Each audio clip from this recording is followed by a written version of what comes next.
இதனால் ஈரான் உடனான சமாதான பேச்சுவார்த்தைக்கு அமெரிக்கா பாகிஸ்தானை கூப்பிட இனி வாய்ப்புகள் குறைவுதான் என்பது குறிப்பிடத்தக்கது.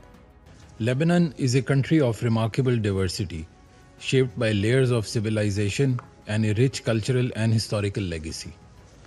Its people have long shown resilience in the face of adversity, preserving a vibrant social fabric rooted in coexistence among communities and traditions. Lebanon needs a period of calm to pursue its objectives of peace and stability. The renewed escalation and hostilities are a matter of great concern. They threaten far more than infrastructure. They endanger civilian life and risk reversing the fragile political and security progress Lebanon had begun to make preceding the current crisis. In this context, allow me to make 4 points. First, Pakistan reiterates its full support for the sovereignty, unity, and territorial integrity of Lebanon.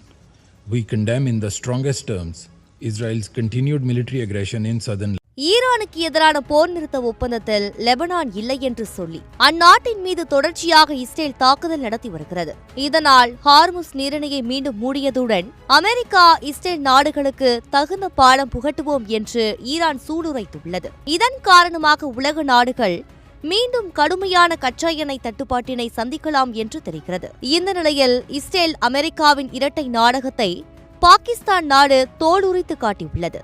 அமெரிக்க அதிபர் Trump Israel பிரதமர் நெதன்யாகுவிற்கு ஆதரவாக போர் நிறுத்த ஒப்பந்தத்தில் Lebanon சேர்க்கப்படவில்லை என்று பேசினார். அவர் பேசிய 10 நிமிடங்களுக்குள் பாகிஸ்தான் இதற்கு பதிலளித்தது. இது குறித்து பாகிஸ்தான், அமெரிக்கா மற்றும் ஈரானின் போர் நிறுத்தத்தில் லெபனான் நாடும் சேர்க்கப்பட்டது. இந்த விஷயத்தில் இஸ்ரேலும் அமெரிக்காவும் உலகத்திடம் பொய் சொல்கின்றன என இரு நாடுகளின் முகத்திரையையும் கிழித்தெறிந்துள்ளது. தற்போது கடும் பொருளாதார நெருக்கடியில் இருக்கும் பாகிஸ்தான் வல்லரசு நாடுகள் என்றும் பாராமல் துணிச்சலாக இந்த விஷயத்தில் உண்மையை சொல்லியிருக்கிறது.